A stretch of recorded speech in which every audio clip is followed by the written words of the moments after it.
आयत मुझे याद आ रही है, मती रचित सुसमाचार उसका 16वां अध्याय और 26वीं आयत इस प्रकार कहती है, अगर मनुष्य सारे जगत को प्राप्त करे और अपने प्राण की हानि उठाए तो उससे क्या लाभ? What if man gains the whole world and yet forfeit his own soul? और आज की तस्वीर यही है, आज का समावेश यही है, आज का मंजर यही है। लोग अपने में ही रह रहे हैं, मेरा घर, मेरा परिवार, मेरी प्रॉपर्टी, मेरी चीजें, सारी चीजें जो है मनुष्य जो है भौतिक तरीके से देख रहा है। पर आज मेरी बात हो रही थी एक पास्टर साहब से, उन्होंने कहा कि मनुष्य जो है परमेश्वर के राज और धर्म से हट करके सारी चीजों को कर रहा है। पर मैं आपको बताऊं, अगर आप अपने जिस्म के लिए, अपने इस शारीरिक जीवन के लिए सारी चीजों को सोच रहे हो तो हमसे और आपसे बड़ा मूर्ख कोई नहीं है।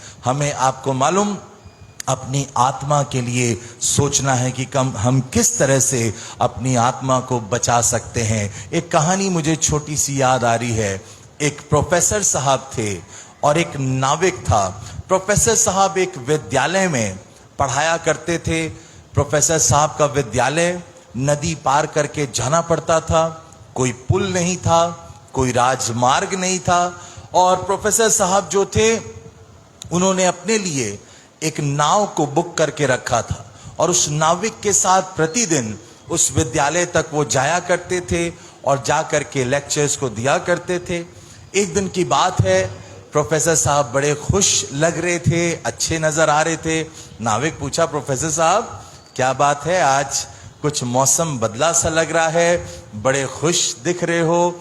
उन्होंने कहा कि हाँ जरा नाविक, आज मेरी पत्नी से मेरा झगड़ा नहीं हुआ है। और इसी बात में प्रोफेसर साहब ने बात आगे बढ़ाई, कहा कि नाविक, बच्चों से तो मैं बहुत प्रश्न पूछता हूं, आज 2-4 प्रश्न मैं तुमसे भी पूछना चाहता हूं।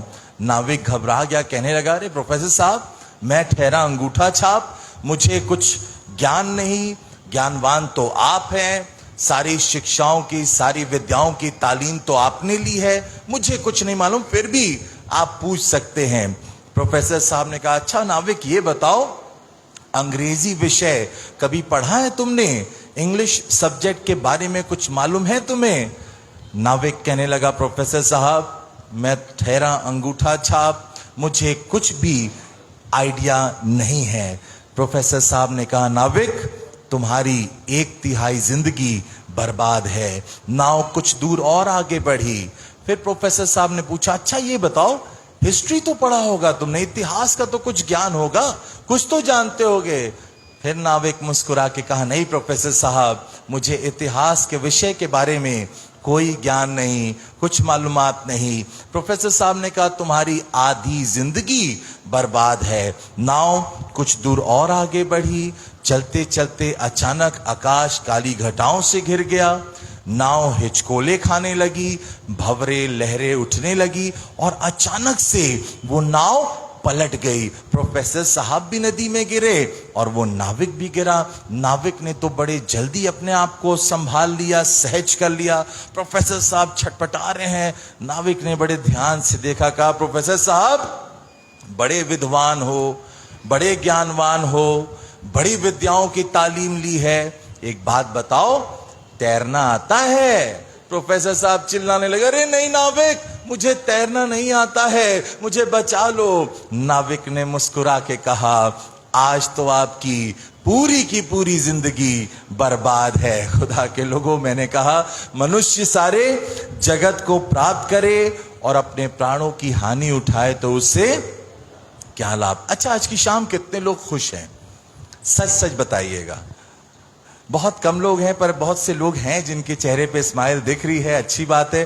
पर बहुत सारे लोग आते चर्च में हैं कि हम आराधना करेंगे, पर लगता है कि हमें बहुत जबरदस्ती पकड़ करके बैठा दिया गया है।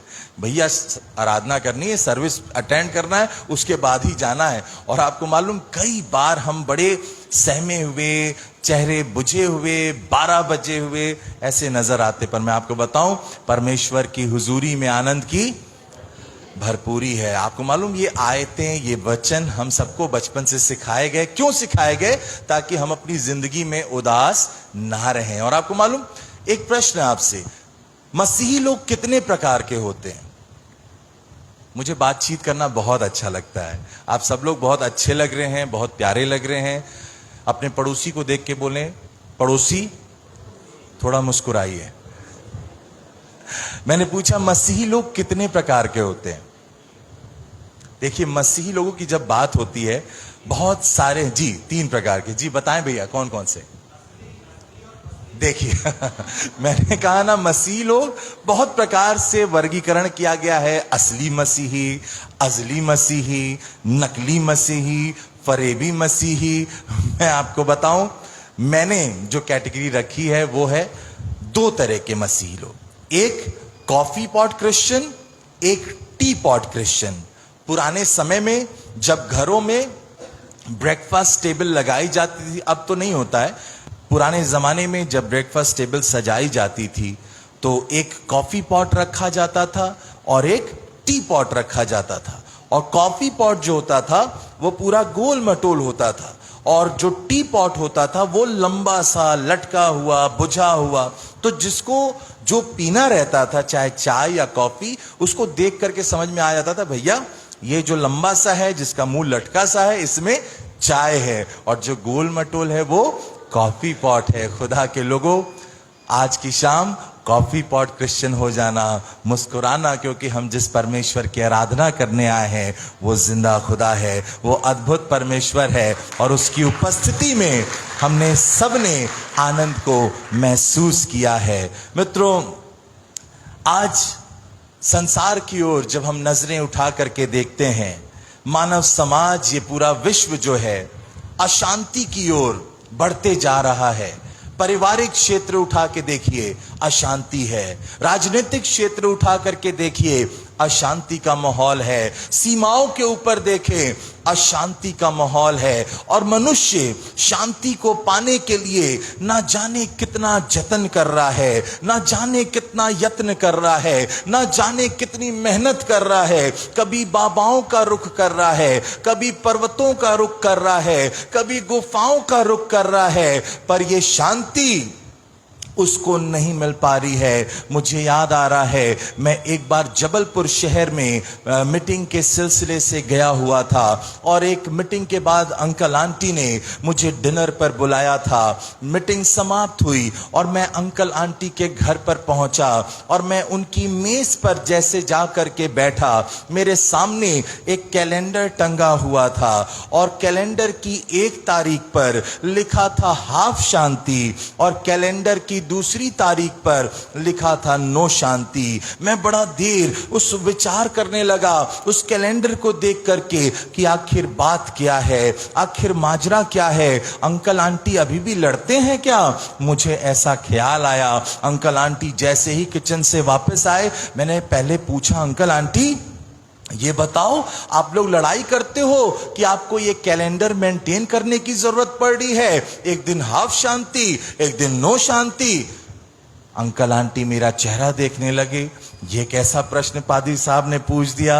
आंटी बेचारी मुस्कुराने लगी, कहीं बेटा दरअसल बात ये है, हमारे यहाँ एक बाई काम करती है, उसका नाम शांति है। जिस दिन वो आधे दिन आती है, उसका आधा मार्क करते हैं हाफ शांति, और जिस दिन नहीं आती है नो शांति। मैंने कहा, अगर आपको भी शांति चाहिए मित्रों, मेरे प्यारों, दुनिया में तो नहीं है, पर आपको मालूम सच्ची शांति हमारा आसमान का खुदा हमें और आपको देने की सामर्थ्य रखता है। जोरदार ताली प्रभु की महिमा के लिए। मैंने बताया कल, ताली बजाते रहिए, हालेलुया, क्योंकि जिस परमेश्वर की प्रशंसा करते हैं उसको, आपको मालूम उसने क्या कहा, कि मैंने अपनी प्रजा को इसलिए बनाया कि वो मेरा गुणानुवाद करें। I have made my people to worship me, to proclaim my name, to glorify my name. ये शाम परमेश्वर के नाम और गीतों को सुनेंगे, आराधना में चलेंगे। मैं कोई सिंगर नहीं हूं, मैं कोई गायक नहीं हूं, पर खुदा ने, आपको मालूम, जिसको जितना तोड़ा दिया गया है उससे उतना हिसाब लिया जाएगा। और अगर हम उस तोड़े का इस्तेमाल नहीं करेंगे तो भैया प्रॉब्लम में तो मैं ही पड़ूंगा, आप लोग तो नजर आओगे नहीं, इसलिए मैं जरूर गाऊंगा और प्रभु की महिमा आपके साथ मिल करके करना चाहूंगा। ये निवेदन करूंगा अमन भाई के साथ। Hallelujah, hallelujah. आवाज बहुत धीरे आ रही है। हालेलुया, आमेन। आज की इस खूबसूरत शाम में एक बार फिर से उस आसमान के खुदा का धन्यवाद करता हूं कि उसने ये फजल इनायत की हम सब पर कि एक बार फिर से एकत्रित होकर के उस खुदा की महिमा और परस्तिश हम सब करने वाले हो सके। मित्रों, वचन में लिखा है, भजनकार अपने भजन में लिखता है 119वें अध्याय की 18वीं आयत में, मेरी आंखें खोल दे कि मैं तेरी व्यवस्था की अद्भुत बातों को क्या कर सकूं, देख सकूं। ये भजनकार किन आंखों की बातें कर रहा है? शारीरिक आंखों की, आत्मिक आंखों की। मित्रों, शारीरिक आंखें तो हैं मगर सिर्फ संसार की चीजें नजर आ रही हैं। शारीरिक आंखें तो हैं मगर सिर्फ बुराइयां नजर आ रही हैं, सिर्फ द्वेष, सिर्फ ईर्ष्या नजर आ रही है। और इसीलिए भजनकार लिखता है, हे यहोवा मेरी आंखें खोल दे कि मैं तेरी व्यवस्था की अद्भुत बातों को देख सकूं। मित्रों, इमाउस की सड़क पर दो चेले चले जा रहे थे। इनके जीवन में निराशा छाई हुई है, इनके जीवन में उदासी छाई हुई है, इनके जीवन में गम छाया हुआ है। अभी कुछ दिन पहले ही इनके प्रभु को, इनके गुरु को क्रूस पर चढ़ा दिया गया है और ये चेले निराश होकर के, हताश होकर के उस इमाउस के मार्ग पर चले जा रहे हैं। और मित्रों, तभी उस रास्ते पर जब ये चले जा रहे थे, उदासीनता से भरे हुए, स्वयं प्रभु यीशु मसीह उनके साथ आकर के चलने लगते हैं। स्वयं प्रभु यीशु मसीह उनके हमसफर बन जाते हैं। Thank you Jesus. मित्रों, आंखें तो हैं, देख तो रहे हैं कि किसी तीसरे व्यक्ति ने हमारा साथ ज्वाइन किया है, कोई तीसरा व्यक्ति हमारे साथ आकर के चल रहा है, लेकिन पहचान नहीं पा रहे हैं। क्या कह रहे हैं? क्या तू यात्री है? क्या तू परदेसी है? तुझे पता नहीं यरूशलेम में भी कितनी बड़ी घटना घटी है।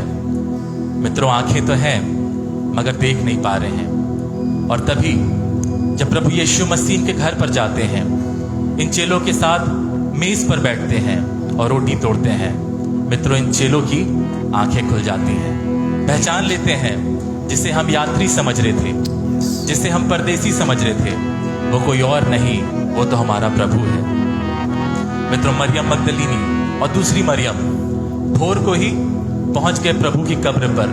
क्या करने गए थे? उसकी लोथ पर मसाला लगाने गए थे। इनके भी जीवन में निराशा है, मायूसी छाई हुई है। और जब कब्र पर पहुंचते हैं तो देखते हैं कब्र का पत्थर तो पहले से ही लुढ़का हुआ है। जीवन में और निराशा छा जाती है, प्रभु तो है ही नहीं वहां पे। इन्हें लग रहा है किसी ने प्रभु की लोथ को चुरा लिया है। और जब ये निराश होकर के वहां से लौटती हैं, मित्रों स्वयं प्रभु यीशु मसीह उनके सामने आकर के खड़े हो जाते हैं। स्वयं प्रभु यीशु मसीह आकर के सामने खड़े हो जाते हैं। आंखें तो इनके पास भी है, देख तो ये भी रही हैं, लेकिन क्या कह रही हैं? माली भैया, क्या तूने मेरे प्रभु को कहीं रख दिया है? साक्षात प्रभु यीशु मसीह सामने खड़े हैं और कह रही, माली भैया क्या तूने मेरे प्रभु को कहीं रख दिया है? मित्रों, तभी प्रभु यीशु मसीह कहते हैं, हे मरियम, हे मरियम। मित्रों, मरियम की आंखें खुल जाती हैं, पहचान लेती है जिसे मैं माली समझ रही हूं वो कोई और नहीं, वो तो मेरा प्रभु है। मित्रों, आज संसार की भी यही तस्वीर है। किसी को प्रभु यीशु मसीह परदेसी नजर आ रहा है, किसी को प्रभु यीशु मसीह यात्री नजर आ रहा है, किसी को माली नजर आ रहा है, और कुछ को तो पता ही नहीं है कि प्रभु यीशु मसीह है कौन। मगर धन्यवाद उस आसमान के खुदा का जिसने हम पर यह फजल किया है कि हम उस सच्चे और जीते परमेश्वर को ना सिर्फ जानते हैं बल्कि उसकी उपासना भी करते हैं। हालेलुया, आमेन। एक जोरदार ताली आसमान खुदा के लिए बजाएंगे। आइए अपने स्थानों पे खड़े हो जाएंगे। थोड़ी देर के लिए हम लोग आराधना में चलेंगे। भजन संहिता उसका 30वां अध्याय और पहली आयत याद हो गई होगी अभी तक। किसको किसको याद है? मैंने कल बुलवाया था। भजन संहिता 30 और 1 भूल गए? सब लोग मेरे साथ बोले, हे यहोवा मैं तुझे सराहूंगा क्योंकि तूने मुझे खींच कर निकाला है। याद है सबको? कैसे एक्शन से किया था हमने? करेंगे? हे यहोवा, नहीं सब लोग हाथ दिखाएं पहले मुझे। हे यहोवा, मैं तुझे सराहूंगा क्योंकि तूने मुझे दलदल में आइए खींच कर निकाला है। बहुत जल्दी खींच रहे हैं और आप लोग झुक नहीं रहे हैं। झुकिए तभी कमर का दर्द ठीक होगा। एक बार फिर से करेंगे, ठीक है? कितने लोग जवान हैं यहाँ पे? बेस कम करना। मैंने पूछा कितने लोग जवान हैं, तो जो लोग चर्च में आते कई बार सोचते हैं यार हम तो जवान है नहीं। मैं आपको बताऊं, बाइबल की जो डेफिनेशन है वो बहुत अलग है। बाइबल बताती है जो परमेश्वर की बाट जोते हैं वो नया बल प्राप्त करते जाएंगे। वे दौड़ेंगे, थकेंगे नहीं, चलेंगे, श्रमित नहीं होंगे, वो काबू के मानिंद नहीं होते जाए। खुदा के लोगों, जो प्रभु के लोग हैं वो बूढ़े नहीं होते। हम उकाब हैं। उकाब कभी मरता नहीं है, उकाब कभी बूढ़ा नहीं होता है। हालेलुया। इस गीत में चलेंगे, प्रभु की महिमा करेंगे हम लोग।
कुम्हार जैसे हाथों से अपने सवारे।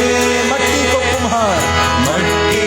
को कुम्हार जैसे हाथों से अपने सवारे। कलाम यूं ही कलाम खुदावंद बूंदे हमें और निखारे।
हालेलुया, जोरदार ताली प्रभु के लिए। Hallelujah, thank you Jesus. कितने लोग स्वर्ग जाना चाहते हैं? देखिए, जब भी मैं ये प्रश्न पूछता हूं ना, बहुत लोग बहुत सोचने लगते हैं। कॉन्फिडेंस आ ही नहीं पाता अंदर से कि यार वाकई हम स्वर्ग जा सकते हैं। कई बार हम अपने आप को जांचने लगते हैं, आपको मालूम। पर मन तो सबका है कि कहां जाएं। दो ही स्थान है, एक नर्क और एक, तो स्वर्ग का वीजा मिलना बहुत कठिन है। अभी हमें यूएस में एक कॉन्फ्रेंस में जाना था। मैंने वीजा के लिए अप्लाई किया और जब मैं वहां एम्बेसी में गया और मुझसे एक प्रश्न पूछा गया, what is the purpose of your visit to States. मैंने पूरी हिस्ट्री अपनी बता दी, सब बता दिया। उसने एक ही बात कही, you can try next time. इतनी बेइज्जती लगी। जरा सोचिए, जब स्वर्ग का टिकट आपका कैंसिल हो जाएगा तो कैसे चेहरे लटक जाएंगे। संडे स्कूल की क्लास चल रही थी और मैम ने बच्चों से पूछा, बच्चों कितने बच्चे स्वर्ग जाना चाहते हो? सारे बच्चों ने हाथ उठाया, मैम हम लोग स्वर्ग जाना चाहते हैं। मैम ने कहा, बच्चों बहुत इजी नहीं है, कुछ अच्छा काम करना पड़ेगा, कुछ अद्भुत काम करना पड़ेगा। बच्चे ने बोला कि मैम हम लोग सब लोग अच्छा काम करेंगे। तो मैम ने कहा कि आप सबको मैं एक टास्क दे रही हूं और वो टास्क ये है कि आप जा करके इस हफ्ते कुछ अच्छा काम करोगे और अगले संडे मैं फिर से पूछूंगी कि तुमने क्या अच्छा काम किया। हफ्ता गुजर गया, नेक्स्ट संडे आया, मैम ने संडे स्कूल की क्लास लगाई, बच्चे पूरा लबालब भरे हुए थे। मैम ने पूछा, बच्चों कितने बच्चों ने अच्छा काम किया है? पूरी क्लास में खामोशी, पूरी क्लास में सन्नाटा। मैम बड़ी घबरा गई, यार मेरा पढ़ाना सब व्यर्थ हो गया क्या?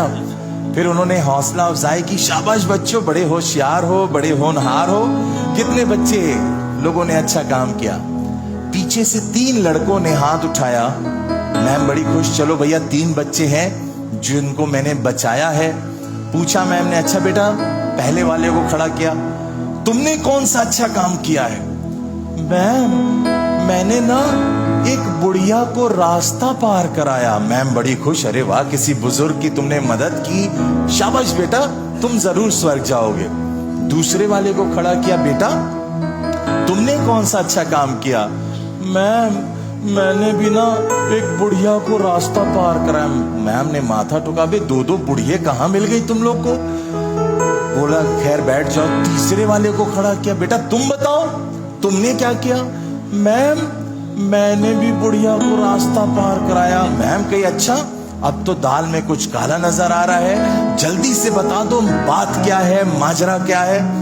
मैम दरअसल बुढ़िया तो एक थी, वो पार जाना ही नहीं चाहती थी, छटपटाने लगी, हमने टप्पे उठा लिया, हाथ पैर चलाती रही, उसको जाना नहीं था पार, हमने पार करा के दम लिया। मैम ने सिर पकड़ लिया, कहा बेटा शुक्र है किसी को डुबा के नहीं बचाया और शुक्र है किसी के घर के ऊपर आग लगा के नहीं बुझाई। मेरे मित्र, मैंने कहा स्वर्ग हम लोग सब जाना चाहते हैं। बाइबल बताती है हम भले कामों के लिए सिरजे गए हैं। हालेलुया। पर ऐसा भला काम मत करना भैया। हालेलुया। प्रभु की महिमा करेंगे, कोरस गाएंगे हम लोग, ऐ सोने वाले जागो। उसके बाद फिर हम लोग आगे को चलेंगे। टेम्पो सोने वालों जागो और मुर्दों में से जियो, तो मसीह का नूर तुम पे चमकेगा। सोने वालों जागो और मुर्दों में से जियो, तो मसीह का नूर तुम पे चमकेगा। और से देखो कैसी चाल चलते हो, आहा हा ला ला ला ला। गौर से देखो कैसी चाल चलते हो, आहा ला ला ला ला। नादाना बनो पर ताना तुम बनो, सोने वालों जागो और मुर्दों में से जियो, तो मसीह का नूर तुम पे चमकेगा। सोने वालों जागो और मुर्दों में से जियो तो मसीह का नूर तुम पे चमकेगा। हर एक बातों में धन्यवाद करो, तो बजाओ और धन्यवाद करो, ताली को बजाओ और धन्यवाद करो, क्योंकि प्रभु की इच्छा यही है। हाथों को उठाओ और धन्यवाद करो, हाथों को उठाओ। आने की बात आती है, आप कहोगे भैया ताली बजा रहे हैं पादरी साहब, ये क्या कम है? गीत गा रहे हैं, ये क्या कम है? अभी एक ही दिन हुआ है आए हुए और हाथ भी उठवा रहे हो, इतनी हिम्मत तुम्हारी। मैं आपको बताऊं, जब हम हाथ उठाते हैं ये क्या तस्वीर बन रही है? Can anybody tell me this? What picture forms? क्या तस्वीर बन रही है जी? हाँ, वो मेरा दूसरा पॉइंट है। पहला पॉइंट जो है, अंग्रेजी अल्फाबेट का वाई देखा है आपने? वाई। आपको मालूम, पुराने जमाने में घरों में जब गैस स्टोव नहीं हुआ करते थे तो इसके ऊपर, चूल्हे के ऊपर जो केरोसिन ऑयल डाल करके स्टोव के ऊपर खाना बनता था, और उस स्टोव में एक ऑयल डालते थे जिसको केरोसिन ऑयल बोलते हैं, और उसको डालने के लिए एक कुप्पी, एक फनल की जरूरत पड़ती थी। क्यों भैया? क्योंकि वो तेल बहुत कीमती होता था, जल्दी मिलता नहीं था। मुझे बहुत बचपन में डांट पड़ी है इसके लिए। और आपको मालूम, उस फनल को जब आप लगा के तेल डालते थे, वो पूरा उसके स्टोव के अंदर ही जाया करता था, इधर उधर छलकता नहीं था। आपको मालूम, जब खुदा के हुजूरी में हम आते हैं और जब अपने हाथों को ऐसे उठाते हैं, एक फनल की तस्वीर हम बनाते हैं कि खुदा बाप, पवित्र आत्मा रूपी तेल जो आप उंडेलने जा रहे हैं वो संपूर्ण हमारे जीवन में समाने पाए। हालेलुया। और आपको मालूम, कई बार ख्याल आता है यार एक ही हाथ उठा लो, इतना तो काफी है, किताब में लिख जाएगा मेरा नाम भी। नहीं मेरे मित्रों, तेल आएगा, पवित्र आत्मा रूपी तेल आएगा, छलक करके आपके पड़ोसी को मिल जाएगा, वो ज्यादा ब्लेस्ड हो जाएगा। तो इसमें मैं बहुत सेल्फिश हूं। जब भी महिमा से, जब एक कोई मुजरिम, कोई खताकार जब पकड़ा जाता है, जब गिरफ्त में घेरे में आ जाता है, पुलिस वाले उसको क्या बोलते हैं? Hands up. क्या बोलते हैं? और पाश्चात्य देशों में बोलते फ्रीज। भैया जहां हो वहीं पे खड़े हो जाओ, सरेंडर कर दो, नहीं तो क्या किए जाओगे? गोली मार दी जाएगी। खुदा के भवन में आना, कहना खुदा बाप, बच नहीं पाते, जिंदगी हलाक हो जाती। धन्यवाद हो उस लहू का जो बहा करके आपने वो दाम दे करके मुझे आजाद किया। इसलिए मैं आपको अपना ये जीवन समर्पित करता हूं कि आपने मेरी जिंदगी को बचा लिया। अगर आपको मैं समर्पित नहीं करूंगा तो मेरी जिंदगी समाप्त हो जाएगी। हालेलुया। और जब भी हाथ उठाओ तो दोनों हाथ, हर एक बातों में धन्यवाद करो, हर एक बातों में धन्यवाद करो, हर एक बातों में धन्यवाद करो, क्योंकि प्रभु की इच्छा यही है। हाथों को उठाओ और धन्यवाद करो, हाथों को उठाओ और धन्यवाद करो, हाथों को उठाओ और धन्यवाद करो, क्योंकि प्रभु की इच्छा यही है। हर एक बातों में धन्यवाद करो, हर एक बातों में धन्यवाद करो, हर एक बातों में धन्यवाद करो, क्योंकि प्रभु की इच्छा यही है। एक बार एक बंगाली बाबू थे, और बंगाली बाबू ने अपने मोहल्ले में जा करके बोला, सबके घरों में खटखटा करके, ओ दादा, आज सब लोग शाम को घर आएगा, भोजन है भोजन। भैया पूरा मोहल्ला बड़ा खुश, चलो भोजन करने हम लोग चलेंगे, वहां खाने को मिलेगा। सारे लोग तैयारी, जश्न में एकदम तैयारी। हर जगह जाता यही बोलता, सब लोग दादा घर आएगा और भोजन करेंगे भोजन। तो सब लोग तैयारी करके खुशी से पहुंच के बंगाली बाबू के घर बैठे। भैया आराधना होने लगी, भक्ति होने लगी। आराधना समाप्त हो गई, लोग जाने का नाम ही नहीं ले रहे। बंगाली बाबू परेशान, भैया आखिर लोग जा क्यों नहीं रहे? पूछा, भैया तुम लोग जा क्यों नहीं रहे हो? कहा दादा तुम ही तो बोला ना भोजन होगा, भोजन खाने को देगा ना, कब देगा? तो उसने बोला अरे भोजन नहीं भजन मैंने बोला था। खुदा के लोगों पर धन्यवाद हो, आज भजन भी और कुछ भोजन भी है, इसलिए कहीं आप लोग जा नहीं सकते हैं, आपको बांध करके रखा है। मेरा यीशु मसीह जब इस दुनिया में था उसने अच्छे अच्छे काम किए। कभी भीड़ को खिलाया, कभी मुर्गों को जिलाया और रोटी पे चंदा किया।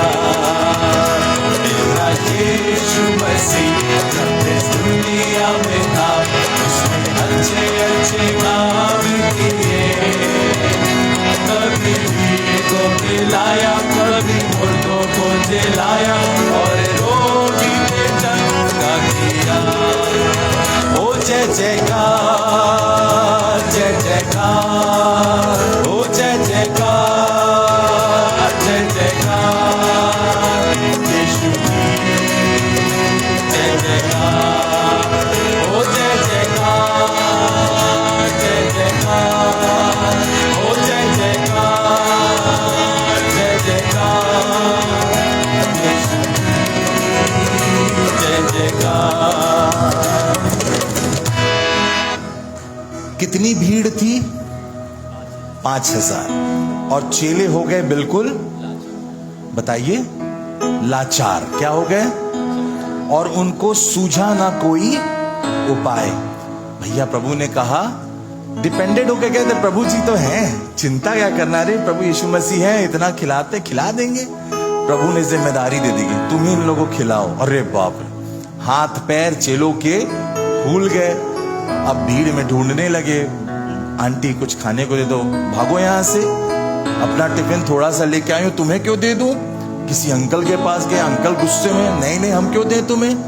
पर आपको मालूम एक छोटा सा प्यारा सा बच्चा था वहां पर, उसके मम्मी पापा ने उसको बचपन से सिखाया था, बेटा खुदा के लिए जब भी तुमसे कोई कुछ मांगे उसको सहर्ष देना ही नहीं, सहर्ष देना।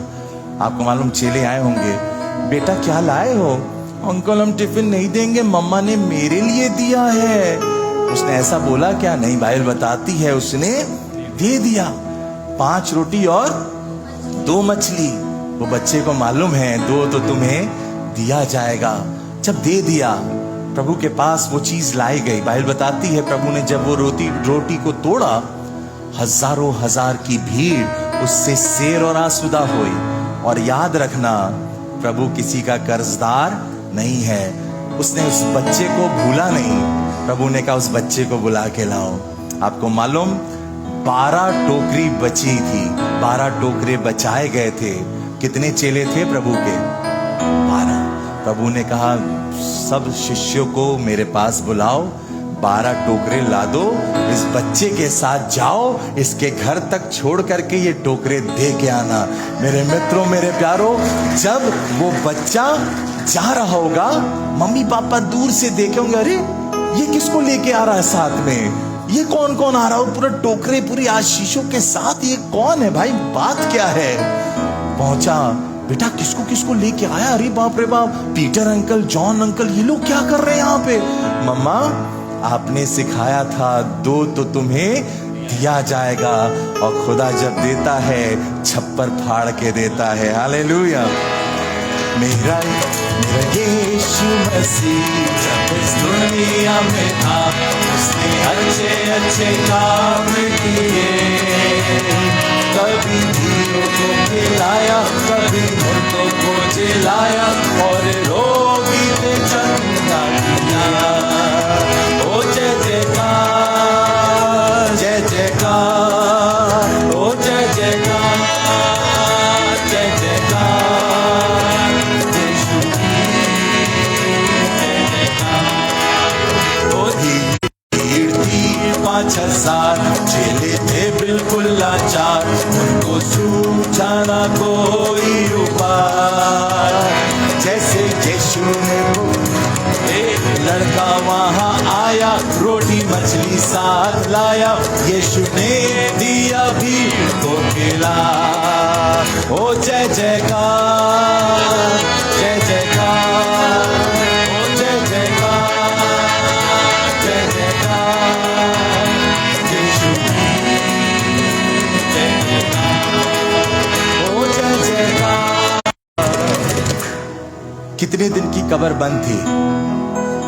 4 दिन से कब्र बंद थी और बदबू आने लगी। प्रभु को खबर पहुंची कि आपका प्रिय मित्र लाजर बीमार है। प्रभु को जब इस बात की मालूमात हुई, लिखा है वो 1-2 दिन और ठहर गए। अरे ये कैसा प्रेम प्रभु आपका, ये कैसा प्यार आपका। हम और आप होते तो रिश्ता रखते, भैया एक बर्थडे पार्टी में नहीं आए, मैं उनके यहाँ 2-3 बार नहीं जाऊंगा, तब जाके बराबर होगा। खुदा बाप कुछ करता है। आपको मालूम हमारा खुदा जो है असीम खुदा, उसका और छोर है नहीं, और हम लोग ससीम लोग हैं, सीमित हमारी सोच सारी चीजें। जब लिखा है 4 दिन बीत गए, प्रभु पहुंचा। मरियम मार्था मिलने को तैयार ही नहीं थे। क्या करने आए हो प्रभु, अब तुम्हारा दोस्त तो मर गया, मेरा भाई खत्म हो गया है जिंदगी। प्रभु ने कहा मुझे उसके कब्र पर लेकर के चलो। क्या करोगे प्रभु, उसमें से तो बदबू आ रही होगी, उसमें से तो दुर्गंध आ रही होगी। तो मालूम सबसे छोटी आयत बाइबल की लिखी है, यीशु रोया। क्यों रोया प्रभु? कि जानते हैं वो ऐसा महायाजक है जो हमारे दुखों में हमारे साथ शामिल होता है।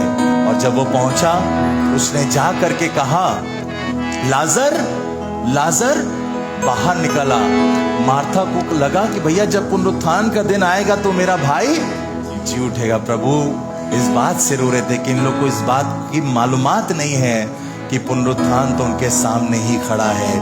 खुदा के लोगों, मैं आपसे निवेदन करना चाहता हूँ, उसकी सामर्थ अलौकिक है, उसकी सामर्थ अद्वितीय है, उसकी सामर्थ का कोई सानी नहीं है। Weight upon the timing of the Lord. Hallelujah.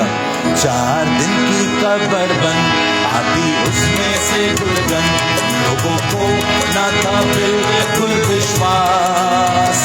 जैसे यीशु ने पुकारा, लाजर बाहर निकल आया, यीशु ने दिया मुझे वो जिला। 4 दिन की कब्र बंद, आती उसमें से दुर्गंध, लोगों को न था बिल्कुल विश्वास। जैसे यीशु ने पुकारा, लाजर बाहर निकल आया, यीशु ने दिया मुर्दे को जिला। ओ जय जयकार, जय जयकार, ओ जय जयकार, जय जयकार, यीशु की जय जयकार, ओ जय जयकार, जय जयकार, ओ जय जयकार, जय जयकार। जोरदार ताली बजाएंगे, अपने स्थान पे बैठेंगे। टेम्पो 2-3 स्लो कर लेना, नून एक जहाज बनाएंगे। आप सबको मालूम नूह ने क्या बनाया था? कंफर्म, लॉक कर दिया जाए। आमीन। नूह ने क्या बनाया था? जहाज एक। और नक्शा कहां से आया था? सब लोग नहीं बोल रहे हैं। हाँ, अब अच्छा लगा। जो लोग जिंदा है बोले हालेलुया, जो लोग सो रहे हैं बोले hallelujah. Thank you Jesus, hallelujah. पकड़े गए आज भी आप लोग। मैं आपसे निवेदन करूं मेरे मित्रों, ऊपर से नक्शा आया और जिसने भी विश्वास किया उसने, ये सब जो गीत हम गा रहे हैं, मेरे पिता को खुदा ने बहुत सारे नगमों से नवाजा था और मैं आज उनकी जिंदगी को याद करता हूं तो दिल धन्यवाद से भर जाता है, क्योंकि मैंने उनको साक्षात देखा है कि किस तरह से एक पास्टर की जिंदगी होनी चाहिए। और हम लोग जब छोटे छोटे थे, बचपन से ही हम लोग जब सुबह उठते थे, पिताजी का ये था कि जब होश संभाल लिए हो, बिना इंग्लिश बाइबल का एक चैप्टर पढ़े, बिना हिंदी बाइबल का एक चैप्टर पढ़े और दुआ किए घर से बाहर नहीं जाना है। और साथ बैठाते थे, उसके पहले नाश्ता भी नहीं मिलता था। उस समय तो बड़ा दिल ऐसा लगता था, पापा हिटलर है क्या, पापा बड़े दुश्मन से हैं। पर मेरे मित्रों, मेरे प्यारों, मैं बताऊं, हम लोग नहीं समझ पाते थे। उसके बाद फिर मीटिंग्स में साथ लेके जाने लगे। मेरा एग्जाम था, कई बार एग्जाम छुड़वा दिया, कहा कि नहीं, प्रभु की सेवा में आगे चलना है। पढ़ाई लिखाई बहुत जरूरी है, पढ़ना, एजुकेशन लेना बहुत जरूरी है, पर अगर मीटिंग है, सब काम छोड़ करके प्रभु के घर में होना है। कहीं भी हो, इबादत के लिए हो, तो अगर तुम्हें वहां है टाइम से, तो पहुंचना बहुत जरूरी है। और आपको मालूम, हम लोग समझ नहीं पाते थे। आपको मालूम, मेरे पिताजी की कोविड में जब डेथ हुई, बड़े फिट थे, सुबह सुबह उठ के एक्सरसाइज करते थे, दौड़ते थे, सब कुछ सही था। प्रभु में वो सो गए। एक बड़ा खालीपन सा हम लोग को नजर आने लगा। पर मेरे मित्रों, मैं आपको बताऊं, जिस चर्च में हम लोग का जो चर्च है, हर संडे वो प्रीच करते थे, और 3 दिन के उनके डेथ के बाद संडे था। मेरे मित्रों, मैं खड़े होकर जब मैंने प्रचार किया वहां पर, मुझे खुद यकीन नहीं हो रहा था कि मैं प्रचार कर पाऊंगा, पर परमेश्वर ने वो प्रचार मुझसे कराया। और मुझे तब समझ में आया कि बचपन से वो मेरी तैयारी हो रही थी कि किस दिन वो जिंदगी का धूप काल चला जाएगा, किसी को नहीं मालूम, पर उन्होंने तैयार किया कि प्रभु का काम जो है रुकना नहीं चाहिए। इसलिए मेरे मित्रों, जो हम और मेरा भाई हम लोग खड़े हैं, ये बहुत बड़ी गवाही है। और हम लोग की यही इच्छा है, यही ख्वाहिश है कि दुनिया के छोर तक एक ज़ील है, गैरत है कि हम प्रभु के वचन को फैलाएं और पूरी सामर्थ के साथ खुदा के वचन को लेकर के जाएं। इसके पीछे हमारा कोई पर्सनल मोटिव नहीं है, हमें कुछ चाहिए नहीं, बस हम चाहते हैं कि हमें मौका मिले कि हम परमेश्वर के वचन को बोलें। परमेश्वर के वचन से आप सबको, जैसे हम आशीषित हुए, आपको भी कर सके। और ये गीत मेरे वालिद साहब ने, मेरे पिताजी ने लिखा था जब वो अपने विद्यार्थी जीवन में थे। नूह ने एक जहाज बनाया, ऊपर से नक्शा आया। उसी गीत को मैं आपके दरमियान गाया चाहूंगा।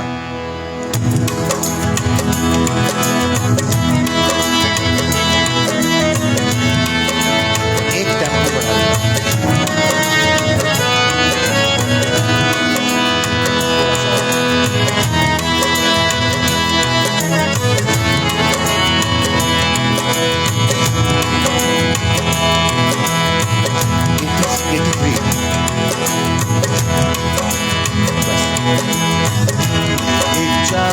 बनाया, ऊपर से नक्शा आया, जिसने भी विश्वास किया उसने जीवन पाया।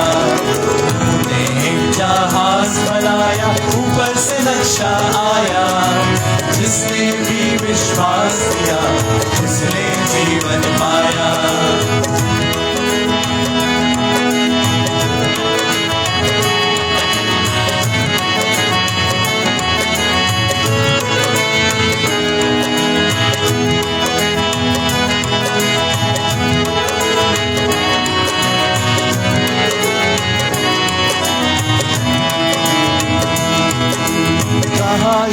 ने अब बनाए एक गोमे की कश्ती, इस कश्ती में जो आएगा पाएगा वो मुक्ति। कहा यीशु ने अब बना ले एक गोमे की कश्ती, इस कश्ती में जो आएगा पाएगा वो मुक्ति। एक चारों ओर से काला बादल छाया, जिसने भी विश्वास किया उसने जीवन पाया। तूने जहाज बनाया, ऊपर से नक्शा आया, जिसने भी विश्वास किया उसने जीवन पाया।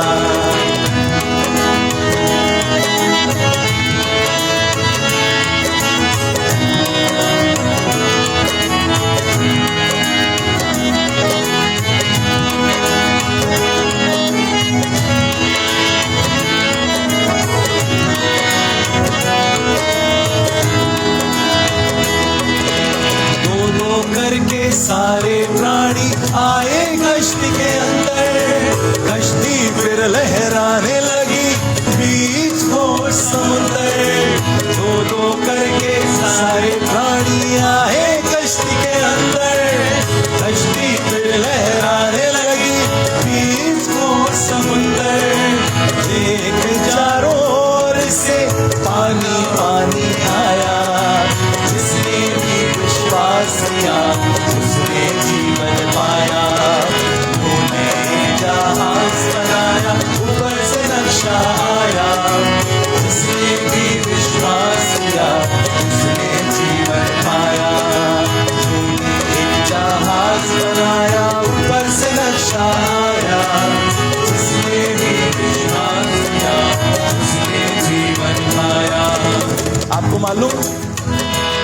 जब पानी बढ़ने लगा, जो लोग थे उनको लगा अरे भैया हम तो मल्टी स्टोरी बिल्डिंग में रहते हैं, हम तो अपार्टमेंट में रहते हैं, पहाड़ों पे रहते हैं, माउंट एवरेस्ट पे रहते हैं, बड़ी बड़ी जगह है, पानी इसकी इतनी हिम्मत हमें डुबाए। मेरे मित्रों, मेरे प्यारों, एक दिन आया कि पहाड़, ऊंचे पहाड़ों की चोटियां भी क्या होने लगी, डूबने लगी। और लोगों ने मालूम क्या बोला, नू बाबा मुझे बचा लो। नू ने कहा भैया मैं द्वार नहीं खोल सकता हूं, क्योंकि द्वार परमेश्वर ने बंद किया है और उसका वादा है मेरे बंद किए को कोई खोल नहीं सकता, और जिसे मैंने खोला है उसे कोई बंद। लोगों ने आवाज लगाई, तू बाबा तू बचा ले, अब तो हम डूबे हैं जाते, अंदर हमें बुला ले। लोगों ने आवाज लगाई, तू बाबा तू बचा ले, अब तो हम डूबे हैं जाते, अंदर हमें बुला ले। तू की बात नहीं मानी, वो पाछे पछताया, जिसने भी विश्वास किया उसने जीवन पाया। तूने जहाज बनाया, ऊपर से नक्शा आया, जिसने भी विश्वास किया उसने जीवन पाया।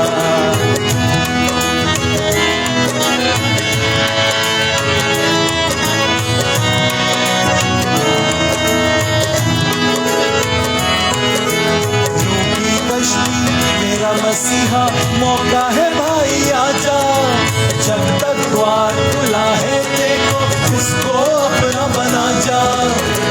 की कश्ती मेरा मसीहा मौका है भाई आजा, जब तक द्वार खुला है देखो इसको अपना बना जा। सारे जग के खातिर उसने खून बहाया, इसलिए भी विश्वास किया उसने जीवन पाया।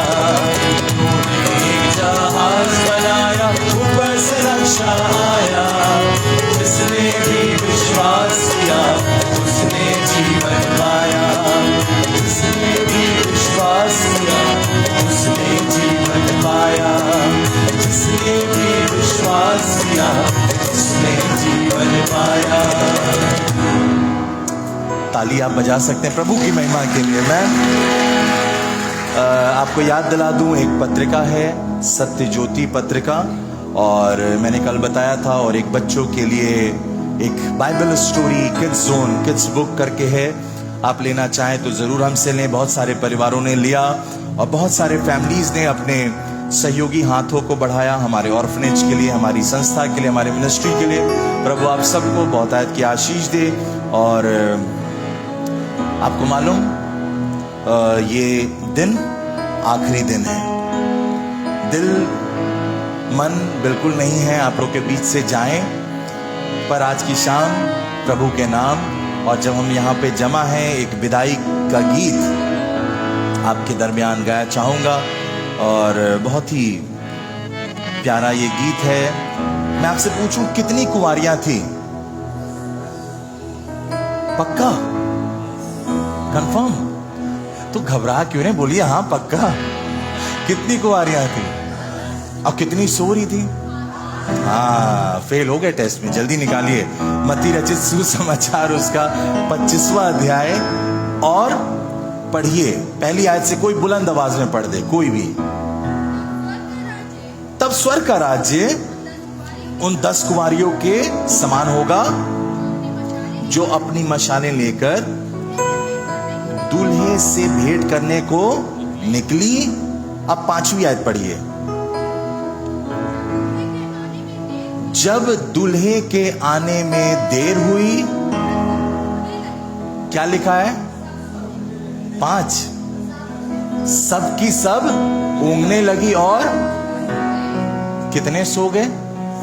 ये मत बोलना 5 जगी थी, 5 सब के सब सो रही थी। ये मनुष्य सी में चल।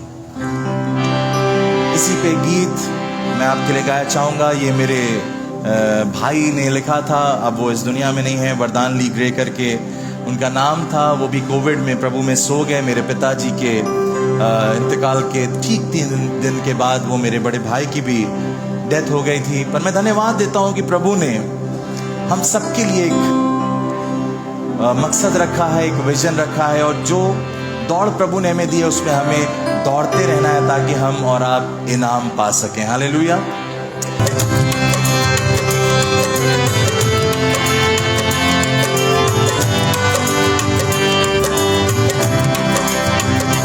आधी रात आएगी, दुल्हा आ जाएगा। आधी रात आएगी, दुल्हा आ जाएगा। आधी रात आएगी, दुल्हा आ जाएगा। आधी रात आएगी, दुल्हा आ जाएगा। देर होगी, दरवाजा बंद हो जाएगा। देर होगी, दरवाजा बंद हो जाएगा। आधी रात आएगी, दुल्हा आ जाएगा। आधी रात आएगी, दुल्हा आ जाएगा।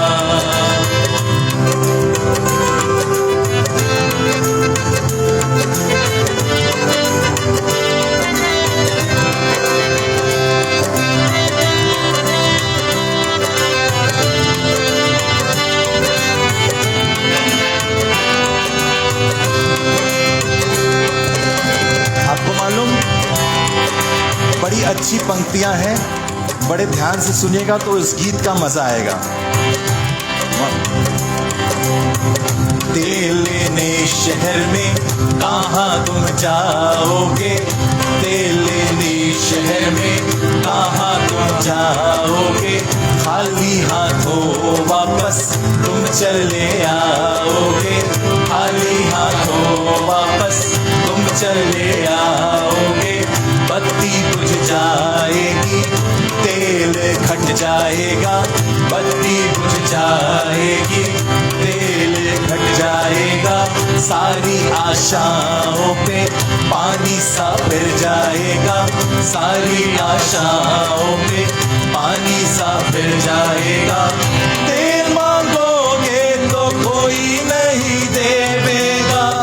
तेल मांगोगे तो कोई नहीं देवेगा।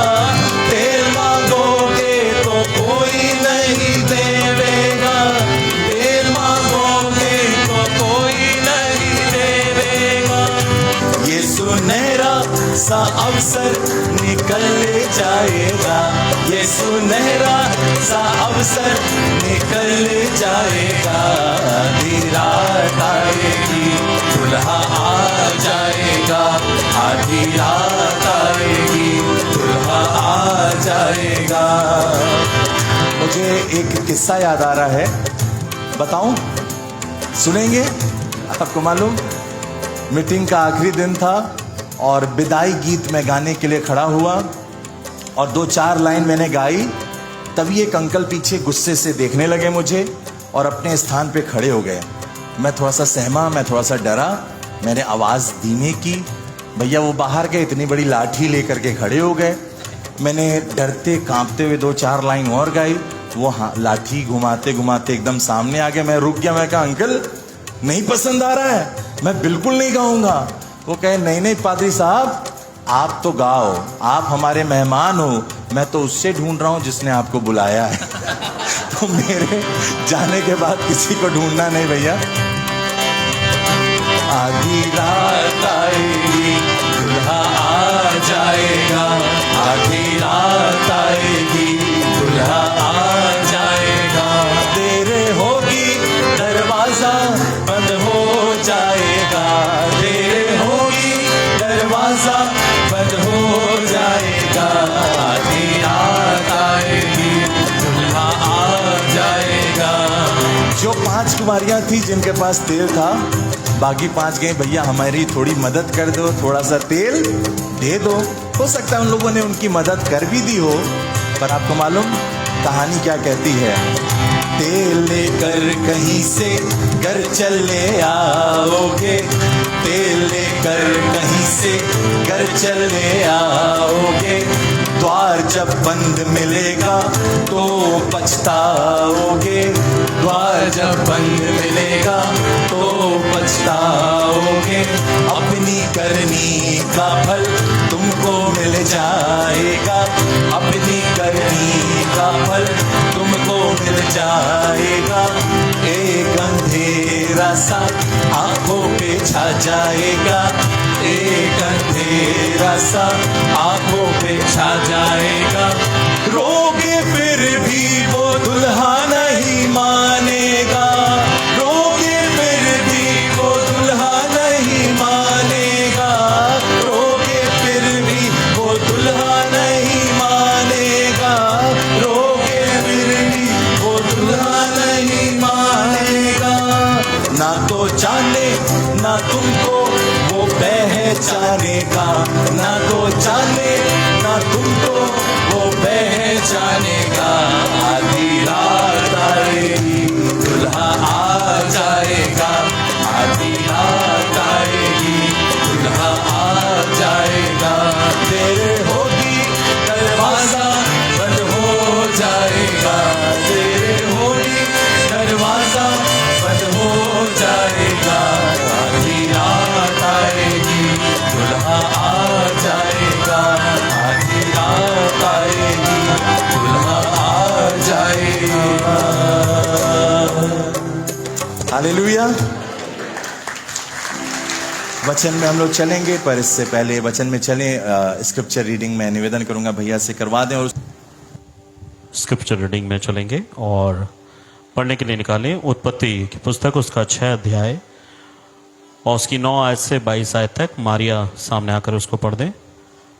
और उसके बाद नए नियम से मत्ती रचित सुसमाचार 24वां अध्याय 36 से 44। उत्पत्ति 6 अध्याय 9 आयत से 22 आयत तक। नूह की वंशावली ये है। नूह धर्मी पुरुष और अपने समय के लोगों में खरा था, और नूह परमेश्वर ही के साथ साथ चलता रहा। और नूह से शैम और हाम और येपेत नामक 3 पुत्र उत्पन्न हुए। उस समय पृथ्वी परमेश्वर की दृष्टि में बिगड़ गई थी और उपद्रव से भर गई थी। और परमेश्वर ने पृथ्वी पर जो दृष्टि की तो क्या देखा कि वह बिगड़ी हुई है, क्योंकि सब प्राणियों ने पृथ्वी पर अपना अपना चाल चलन बिगाड़ लिया था। तब परमेश्वर ने नूह से कहा, सब प्राणियों के अंत करने का प्रश्न मेरे सामने आ गया है, क्योंकि उनके कारण पृथ्वी उपद्रव से भर गई है। इसलिए मैं उनको पृथ्वी समेत नष्ट कर डालूंगा। इसलिए तू गोपेर वृक्ष की लकड़ी का एक जहाज बना ले, उसमें कोठरियां बनाना और भीतर बाहर उस पर राल लगाना। इस ढंग से तू उसको बनाना। जहाज की लंबाई 300 हाथ, चौड़ाई 50 हाथ और ऊंचाई 30 हाथ की हो। जहाज में एक खिड़की बनाना और उसके एक हाथ ऊपर से इसकी छत बनाना, और जहाज की एक द्वार रखना, और जहाज में पहला, दूसरा, तीसरा खंड बनाना। और सुन, मैं आप पृथ्वी पर जल प्रलय करके सब प्राणियों को जिनमें जीवन का प्राण है आकाश के नीचे से नष्ट करने पर हूँ, और सब जो पृथ्वी पर है मर जाएंगे। परंतु तेरे संग मैं वाचा बांधता हूँ, इसलिए तू अपने पुत्रों, स्त्री और बहुओं समेत जहाज में प्रवेश करना, और सब जीवित प्राणियों में से तू एक जाति के 2 अर्थात एक नर और एक मादा जहाज में ले जाकर अपने साथ जीवित रखना। एक जाति के पक्षी और एक जाति के पशु और एक जाति के भूमि पर रेंगने वाले सब में से 2 तेरे पास आएंगे, कि तू उनको जीवित रखे। और भांति भांति का भोज्य पदार्थ जो खाया जाता है उनको तू लेकर अपने पास इकट्ठा कर रखना, जो तेरे और उनके भोजन के लिए होगा। परमेश्वर की इस आज्ञा के अनुसार नूह ने किया। परमेश्वर के पवित्र वचन पे पढ़े, उस निशान पे आशीष हो। आमीन। नए नियम से मत्ती रचित सुसमाचार 24वां अध्याय 36 से 44। रिंकी सामने आकर पढ़ दें। वचन से पढ़ने के लिए निकालेंगे मत्ती 24 अध्याय उसकी 36 आयत में कुछ इस प्रकार से लिखा है, उस दिन और उस घड़ी के विषय में कोई नहीं जानता, न स्वर्ग के दूत और न पुत्र, परंतु केवल पिता। जैसे नूह के दिन थे वैसे ही मनुष्य के पुत्र का आना भी होगा। क्योंकि जैसे जल प्रलय से पहले के दिनों में जिस दिन तक कि नूह जहाज पर ना चढ़ा, उस दिन तक लोग खाते पीते रहे थे और उनमें विवाह होते थे, और जब तक जल प्रलय आकर उन सब को बहा न ले गया, तब तक उनको कुछ भी मालूम ना पड़ा। वैसा ही मनुष्य के पुत्र का आना भी होगा। उस समय 2 जन खेत में होंगे, एक ले लिया जाएगा और दूसरा छोड़ दिया जाएगा। 2 स्त्रियां चक्की पीसती रहेंगी, एक ले ली जाएगी और दूसरी छोड़ दी जाएगी। इसलिए जागते रहो, क्योंकि तुम नहीं जानते कि तुम्हारा प्रभु किस दिन आएगा। परंतु ये जान लो कि यदि घर का स्वामी जानता होता कि चोर किस पहर आएगा, तो जागता रहता और अपने घर में सेंध लगने ना देता। इसलिए तुम भी तैयार रहो, क्योंकि जिस घड़ी के विषय में तुम सोचते भी नहीं हो, उसी घड़ी मनुष्य का पुत्र आ जाएगा। परमेश्वर के वचन पे पढ़े, सुने जाने पे आशीष हो। आमीन। धन्यवाद हो।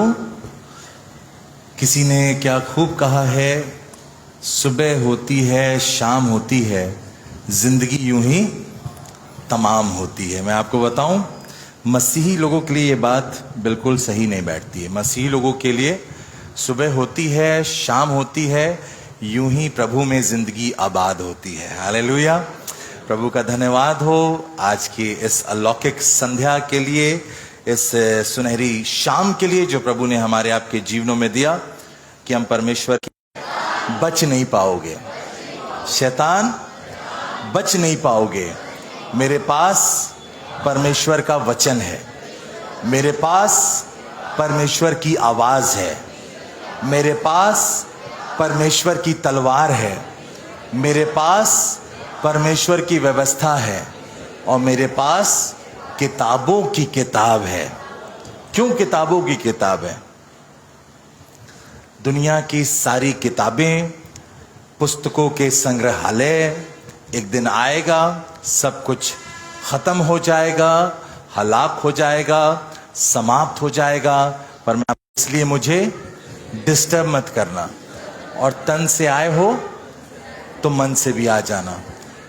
और मेरे मित्रों, मैंने बताया तन से आए हो तो मन से आ जाओ, क्योंकि नहीं आओगे मन से तो अर्थ का अनर्थ हो जाता है। और इसी संदर्भ में एक किस्सा और बता करके आपको मैं आज की शाम शुरुआत करना चाहता हूं। घबराइएगा नहीं, बिल्कुल भी 7 बज करके आए हो तो मन से आ जाओ। एक बार एक पादरी साहब थे, बड़े अच्छे पादरी साहब, पूरा परिवार उनका वचन में और सारी चीजें सब अच्छी थी। पर पादरी साहब जो थे, जब परमेश्वर का वचन प्रचार करने जाते थे, अक्सर वो समय भूल जाते थे। तन से आते थे, वो मन से नहीं आते थे, और बोले जा रहे हैं, वचन समाप्ति नहीं हो रहा। एक बार की बात है, वचन बोल रहे थे, सामने उनकी नजर पत्नी पे गई। भैया पत्नी तो ज्वालामुखी बनी हुई थी, गुस्से भरी नजरों से पास्टर जी को देख रही थी। पादरी साहब का वचन तो वो भूल गए कि भैया ये क्या बात है, मेरी पत्नी साहिबा, बेगम साहिबा नाराज क्यों नजर आ रही हैं और गुस्से में आंखें दिखा रही हैं। बेगम साहिबा ने बोला कि मैं 3-4 संडे से नोटिस कर रही हूं, आप जब वचन बोलना शुरू करते हो, आपको समय का ख्याल ही नहीं रहता है। 3-3 घंटा 2-2 घंटा बोले जाते हो, लोग मुझे देखते हैं, आपको समझ नहीं आता है क्या? पादी साहब ने कहा, दरअसल बात यह है, जब आत्मा का प्रवाह होता है, मैं समय नहीं ध्यान दे पाता हूं। स्कूटर लेकर के चल दिए, और चलते चलते अचानक से उनकी नजर कोट के बटन पर गई। अरे भैया, ये बटन लटक रहा है, और उसको निकाल करके रख लिया जाए, नहीं तो बेगम साहिबा से फिर डांट पड़ जाएगी। बटन भी खो के आ गए, तो उन्होंने निकाल करके उस बटन को भी उस जेब में रख लिया। भैया अब आ गए, प्रचार करने का समय आया। पादरी साहब को याद है, अरे भैया वो मेम साहब ने टॉफी दी है, उसको निकाल के खा लिया जाए। और उन्होंने जेब में हाथ डाला, टॉफी निकाली, मुंह में डाल लिया, वचन शुरू किया। भैया 20 मिनट हो गए, टॉफी ज्यों की त्यों है। आधा घंटा हो गया, टॉफी तो चली जा रही है। वो एक ऐड आता था ना, सरदार का बच्चा था, बोलता था पापा की करा पेट्रोल खत्म ही नहीं होंदा, है ना। तो वो टॉफी खत्म ही नहीं हो रही। पादरी साहब बड़े हतप्रभ, बड़े आवाक, चकित, आखिर ये कैसी टॉफी है। मेम साहब गुस्से से ज्वालामुखी फिर बनने लगी और उन्होंने उनको देखा। पादरी साहब कहे कि कलीसिया से मैं माफी चाहता हूं, मैं इस वचन को अगले बार बोलूंगा पार्ट 2 करके। तुरंत घर पहुंचे, तुरंत निकाल के देखा, अरे भैया टॉफी की जगह मैंने तो मुंह में बटन डाल दिया था। खुदा के लोगों, आज की शाम मेरे पास ना कोई टॉफी है ना कोई बटन है, इसलिए आप लोग निश्चिंत रहिएगा, समय का बिल्कुल मुझे ख्याल है और जल्दी आप लोग को मैं छोड़ दूंगा। एक मरकजी आयत पढ़ करके शुरुआत करूंगा, एक इबारत, एक मजमून जो आपके दरमियान पढ़ी गई उत्पत्ति की पुस्तक, उसका 6वां अध्याय सब लोग निकाल के रखिएगा। And I am going to talk to you on this blessed and wonderful scripture of the Lord. लिखा है 8वीं आयत में, परंतु यहोवा के अनुग्रह की दृष्टि नूह पर बनी रही। नोआ found the favour in the eyes of the Lord. मेरे मित्रों, मेरे प्यारों, आज की शाम मैं आपसे परमेश्वर की दया के ऊपर बात करने जा रहा हूं, परमेश्वर की कृपा के ऊपर बात करने जा रहा हूं, परमेश्वर के अनुग्रह के ऊपर आपसे बात करने जा रहा हूं। और आपको मालूम, जब हम और आप पे संसार में रहते हैं, हर एक की ख्वाहिश होती है कि किसी ना किसी के कृपा की दृष्टि उनके जीवन पर बनी रहे। अगर आप बच्चों से पूछेंगे, बच्चे कहेंगे, बच्चों से आप पूछेंगे, बच्चों से ये उत्तर मिलेगा, मैं चाहता हूं कि मेरे मम्मी पापा की कृपा की दृष्टि, मेरे माँ बाप की कृपा के अनुग्रह की दृष्टि मेरे जीवन पे बनी रहे। अगर आप मुलाजिम से, कर्मचारी से पूछेंगे, वो कहेगा मैं चाहता हूं कि मेरे बॉस की कृपा की दृष्टि मेरे ऊपर बनी रहे। और तो और मेरे मित्रों, जो बच्चे विद्यालय में पढ़ते हैं, आप उनसे पूछोगे, जो बच्चे पढ़ाई में उतने अच्छे नहीं होते हैं, जब एग्जाम का टाइम आता है और जब एग्जाम बहुत करीब आ जाता है, आप उनसे पूछो, बेटा तुम किसके अनुग्रह की दृष्टि चाहते हो? वो बच्चा कहेगा मैं अपने फला फला टीचर के अनुग्रह की दृष्टि चाहता हूं ताकि मैं पास हो सकूं। और मैं भी वो एक बच्चा हूं जो ग्रेस मार्क्स से पास होता था। मेरे मित्रों, मेरे जीवन में ये ग्रेस का बहुत महत्व है, ये अनुग्रह का बहुत महत्व है और उसी की बाबत मैं आपसे बात कर रहा हूं। पर मैं आपको बताना चाहता हूं, दुनिया के लोगों के अनुग्रह की दृष्टि समाप्त हो जाएगी, दुनिया के लोग समाप्त हो जाएंगे, पर एक अनुग्रह की दृष्टि से आपको मिलाने जा रहा हूं। एक अनुग्रह की दृष्टि ऐसी है जो कि कभी समाप्त नहीं होने वाली है, वो हमारे खुदावंद खुदा के अनुग्रह की दृष्टि है। अगर उसके अनुग्रह की दृष्टि हमारे आपके जीवन पर पड़ जाए, मेरे मित्रों, जीवन धन्य हो जाएगा, जीवन अलौकिक हो जाएगा, जीवन विलक्षण हो जाएगा और आपकी जिंदगी अलग सी दिखाई पड़ेगी। और मैं उसी अनुग्रह की आपसे बात कर रहा हूं। जरा एक कंपैरिजन, एक तस्वीर, एक लकीर में खींच करके आपको दिखा दूं। मनुष्यों के अनुग्रह की दृष्टि और परमेश्वर के अनुग्रह की दृष्टि में फर्क क्या होता है। लूका रचित सुसमाचार उसका 7वां अध्याय और 11वीं आयत घर जाकर के पढ़ लीजिएगा। प्रभु यीशु मसीह का यह जिक्र है। प्रभु यीशु मसीह अपने चेलों के साथ एक नगर है जिसका नाम नाइन है, वो वहां पे दाखिल हो रहे हैं। नाइन का मतलब होता है सिटी विच इज ब्यूटीफुल, वो शहर बहुत जो सुंदर है। और आपको मालूम, बाइबल बताती है प्रभु अपने शागिर्दों के साथ, अपने चेलों के साथ उस शहर को, उस नगर को जा रहे हैं और ऑपोजिट से, उल्टे रास्ते से उस नगर के बाहर कुछ लोग एक जवान की अर्थी को लेकर के बाहर जा रहे हैं। और ये एक लौता परिवार का चिराग था, उसकी मृत्यु हो गई और उसकी मां पहले से जो विधवा थी, अब तो उसकी सारी आशाओं का तुषारापात हो गया है। अब जिंदगी की कैसे कहानी आगे बढ़ेगी, वो फूट फूट करके रो रही है। एक लकीर ये देखना, प्रभु यीशु मसीह नगर वो जो सुंदर है, सिटी 9 में दाखिल हो रहे हैं और लोग सिटी 9 से लेके उसको बाहर जा रहे हैं। और जब ये सामने भीड़ की टक्कर हुई, प्रभु की नजर उस परिवार के ऊपर गई। आपको मालूम, प्रभु ने उन सबको रोका। और आपको मालूम मेरे मित्रों, उस जो व्यक्ति की जिसकी मृत्यु हुई है, उसके रिश्तेदार वहां होंगे, उसके लोग वहां होंगे, उसके परिवार के लोग होंगे और सबके अनुग्रह की दृष्टि उस मुर्दे पर पड़ी होगी। उसकी माँ के ऊपर पड़ी होगी. Everybody's favor of grace was present right over there, but their favor could do nothing to them. उसका उनके अनुग्रह की दृष्टि, उन मनुष्यों की दृष्टि, the big crowd which was gathered there, उनके अनुग्रह की दृष्टि कुछ नहीं कर पा रही थी. पर लिखा है मेरे मित्रों, पढ़िए उसी लूका 7:13 आयत में, and when the Lord saw her and he had compassion on her and said unto her, weep not. मेरे मित्रों, प्रभु यीशु मसीह ने जैसे देखा, उसको बोला, उस माँ को रोक करके कहा अपने आंसू पोंछ ले. और जैसे उस मुर्दे को बोला, जैसे प्रभु के अनुग्रह की दृष्टि उस परिवार पर पड़ी, बाइबल बताती है मेरे मित्रों, मेरे प्यारों, वो मुर्दा उठ करके बैठ गया और बोलने लगा. ये है परमेश्वर के अनुग्रह की दृष्टि. वहां पे बहुत सारे लोग थे, उनके अनुग्रह की भी तो दृष्टि थी, उनकी कृपा की भी तो दृष्टि थी, उनकी दया की भी तो दृष्टि थी. कुछ नहीं होने वाला है, पर अगर शाहों के शहंशाह कादर मुतलक की नजर आपके ऊपर पड़ जाए, हमारी जिंदगियों पे पड़ जाए, हमारी बेजान चीजों में वो जान डालने की सामर्थ्य रखता है खुदा के लोगों. इसलिए मैंने कहा ये उसके अनुग्रह की दृष्टि है. आपको मालूम, पुरानी जो व्यवस्था थी जिसे मोज़िक लॉ कहते हैं, लॉ ऑफ मोसेस कहते हैं, करीब करीब 600 ऐसे कानून बने हुए थे जिसमें गुनाहों की माफी नहीं थी. नैतिक कानून थे, अनुष्ठानिक कानून थे और बहुत सारे कानून थे और सबके लिए सजा मिलती थी. पर मैं धन्यवाद देना चाहता हूं, उसकी परिपूर्णता में हम सबको अनुग्रह पर अनुग्रह मिला. प्रभु यीशु मसीह के द्वारा ना सिर्फ अनुग्रह आया बल्कि अनुग्रह पर अनुग्रह आया. और मेरी दुआ है हम सबकी जिंदगी पे उसके अनुग्रह की दृष्टि बन जाए. अब सवाल ये आता है, उसके अनुग्रह की दृष्टि को पाने के लिए, उसकी दया की दृष्टि को, उसकी निगाहें करम की दृष्टि को अपनी जिंदगी में पाने के लिए हमें क्या करना है? जो सबसे पहला तत्व है, जो सबसे पहला एलिमेंट है, वो हमारे आपके जीवन में विश्वास होना चाहिए. क्योंकि आपको मालूम, बाइबल बताती है without faith it is impossible to please God.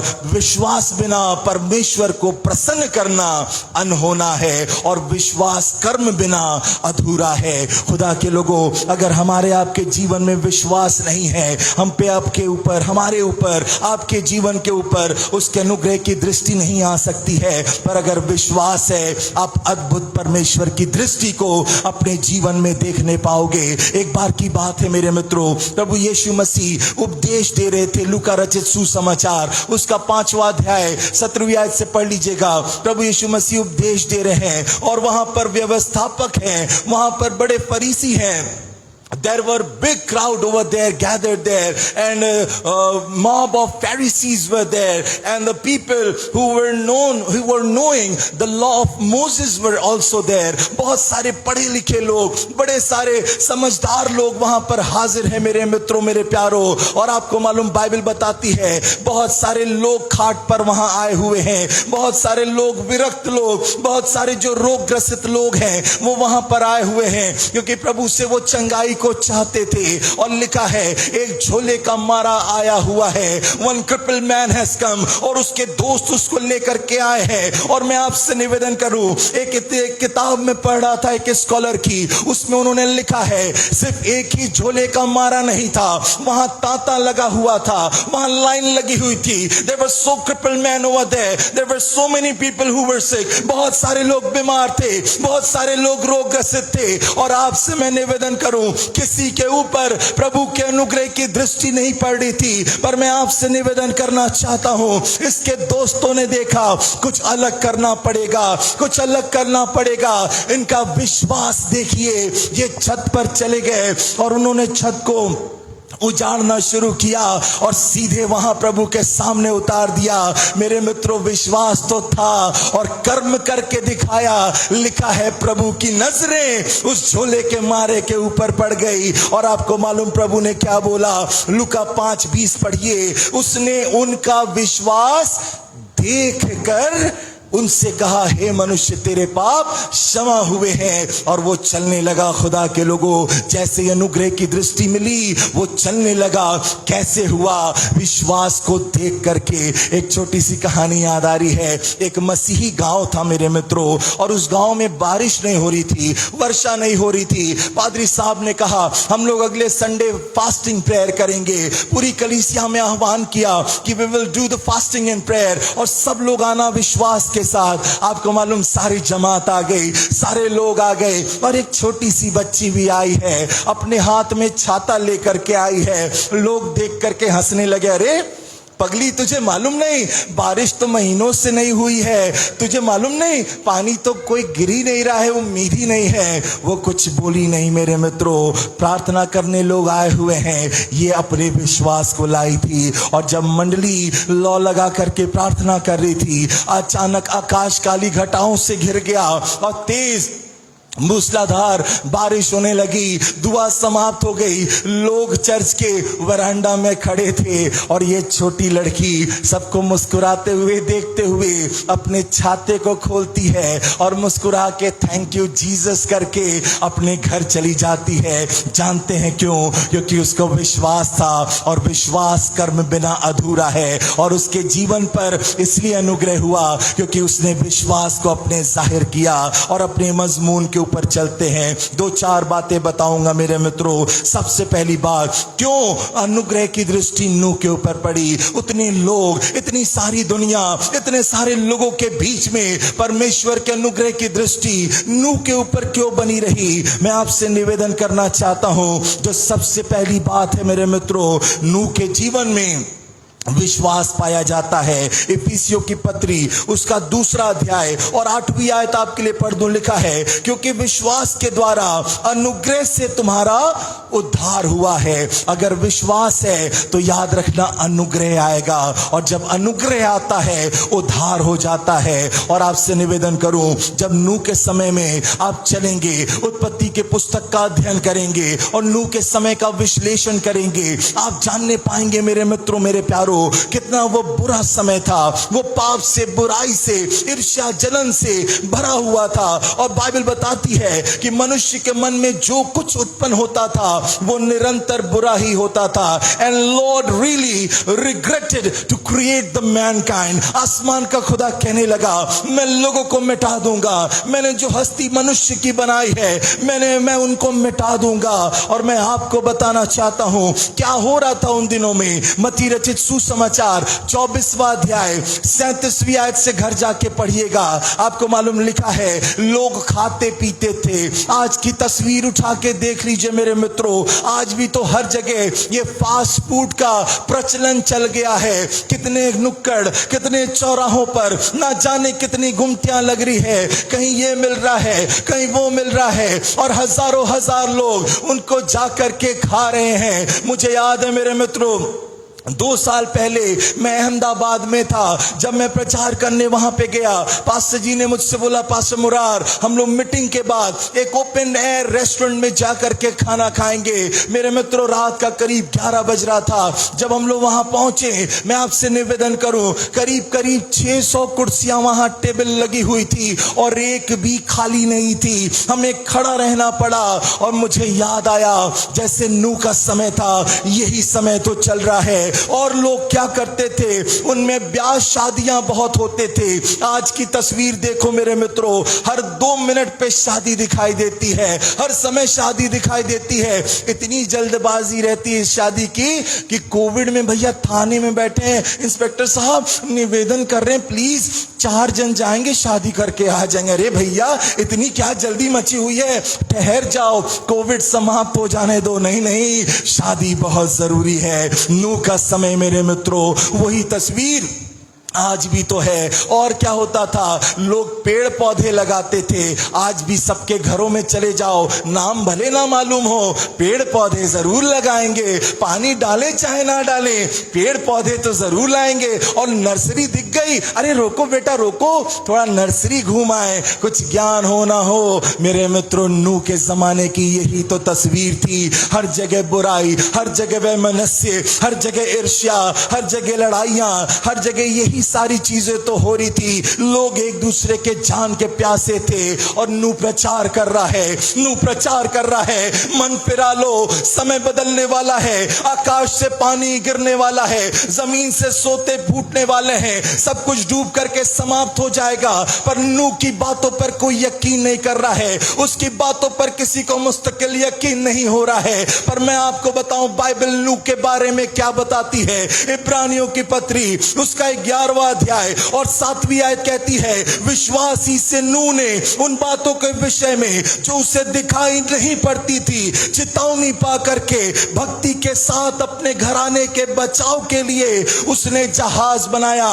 मैंने बताया विश्वास होना जीवन में बहुत जरूरी है। अगर उसके अनुग्रह की दृष्टि चाहते हैं, खुदा के लोगों, नू को दिखाई नहीं दे रहा खुदा बाप, मैंने कभी बारिश नहीं देखी खुदा बाप, मैंने कभी सोतों से पानी निकलते नहीं देखा, पर मैं आपके लिए कश्ती बनाऊंगा। खुदा के लोगों, आज जो आप हैकल में बैठे हो, आप इसलिए बैठे हो क्योंकि आपको इस बात की मालूमात है एक दिन दुनिया मिट जाएगी, एक दिन दुनिया समाप्त हो जाएगी। पर हम और आप जो कश्ती में सवार हैं, ये विश्वास के कारण हम और आप यहां हाजिर हैं। और यकीन मानना, आपके ऊपर उसके अनुग्रह की दृष्टि बनी हुई है। आपकी जिंदगी धन्य है। आपने जो ये समय दिया है ये व्यर्थ नहीं है मित्रों, क्योंकि वो देख रहा है, वो खुदा देख रहा है। और नू को दिखाई नहीं पड़ रहा है। लोग उपहास कर रहे हैं, लोग मजाक उड़ा रहे हैं, अरे नू बाबा पगला गए हो क्या, कहां बारिश दिख रही है। लिखा है नोआ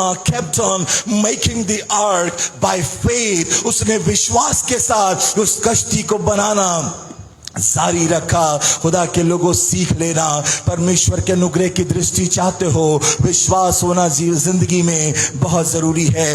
दूसरी बात मेरे मित्रों, फिर से उसी आयत को पढ़िए, उत्पत्ति की पुस्तक उसका 6वां अध्याय और 9वीं आयत क्या लिखा है। नू की वंशावली ये है, नू धर्मी पुरुष था। मेरे मित्रों, लिखा है नोआ वॉज अ राइचियस मैन। और अगर मैं पूछूं आपसे एक धर्मी जन की परिभाषा क्या होती है, we can define it with the two perspective, worldly perspective and a spiritual perspective. इसको दो तरीके से हम लोग परिभाषित कर सकते हैं, एक आध्यात्मिक तरीके से, एक सांसारिक तरीके से। सांसारिक तरीका वो होता है जो नैतिक रूप से सही हो, सुगम हो और अच्छा व्यक्ति हो, जिसके जीवन में कोई दोष ना पाया जाए। और अगर हम आध्यात्मिक रूप से देखें, क्या ही धन्य वो पुरुष जो दुष्टों की युक्ति पर नहीं चलता और ना पापियों के मार्ग में खड़ा होता है और ना ठट्टा करने वालों की मंडली में बैठता है, परंतु यहोवा की व्यवस्था पर रात दिन ध्यान करता रहता है।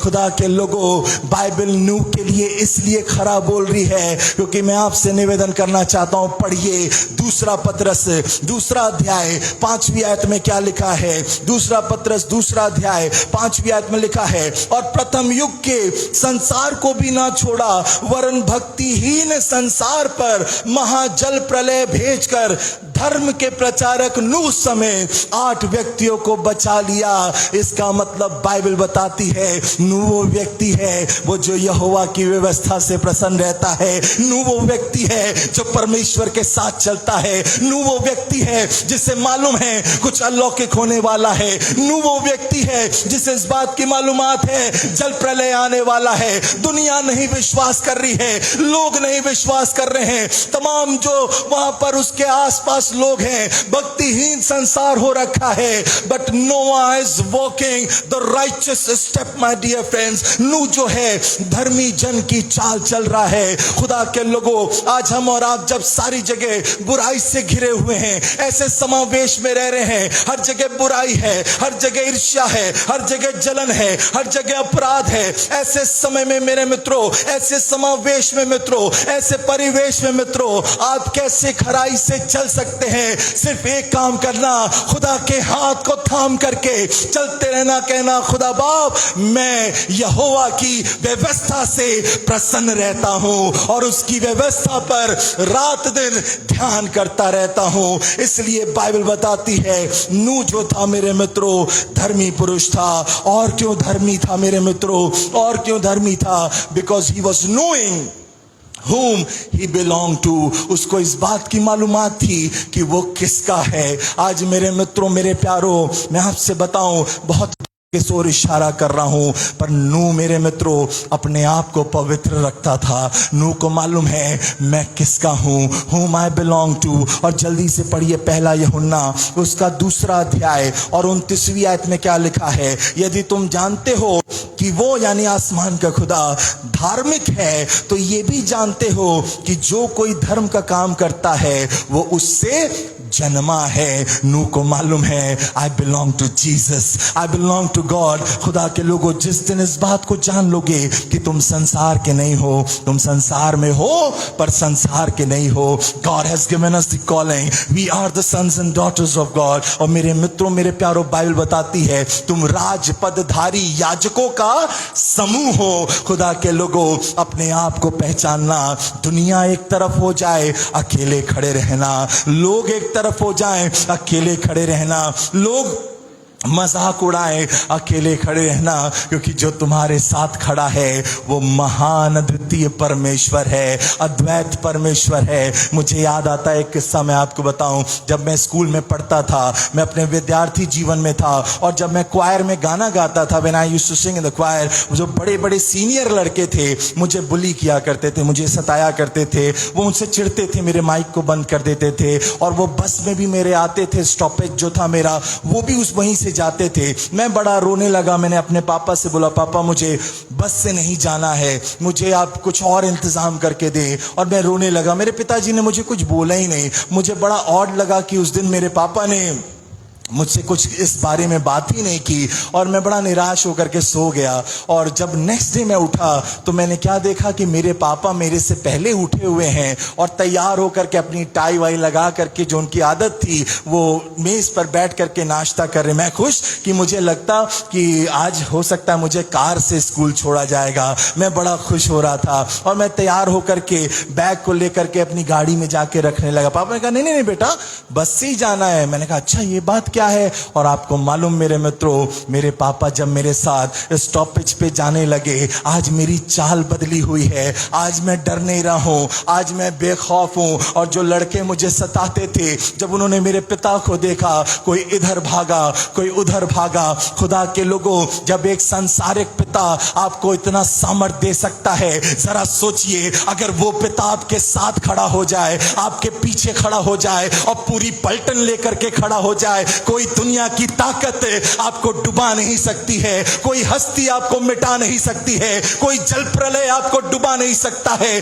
दुनिया हंस रही है, नू ये क्या कर रहे हो, नू तुम्हारी जिंदगी में ये क्या हो रहा है, नू तुम पागल हो गए हो। नू को मालूम है मेरा खुदा मेरे साथ है और कुछ अलौकिक होने वाला है। डूबूंगा मैं नहीं, मेरी कश्ती तो जितना पानी बढ़ेगा वो उठते चली जाएगी, उठते चली जाएगी। डूबेंगे तो दुनिया के लोग, खुदा के लोगों, पर जो प्रभु से प्रेम करते हैं, जितना पानी आ रहा था कश्ती उतनी ऊपर उठते जा रही थी। घबराना नहीं, अकेले भी हो। नू को मालूम है मेरा खुदा मेरा है, मैं उसका हूं। और आपको मालूम दाऊद क्या कहता है, भजन संहिता उसका 2 अध्याय और 7वीं आयत में लिखा है, मैं उस वचन का प्रचार करूंगा जो यहोवा ने मुझको कहा है, तू मेरा पुत्र है, आज तू मुझसे उत्पन्न हुआ है। खुदा के लोगों, अपने आप के सामने दुनिया को कुछ मत समझना, क्योंकि जो तुम्हारा बाप है, जो तुम्हारा पिता है,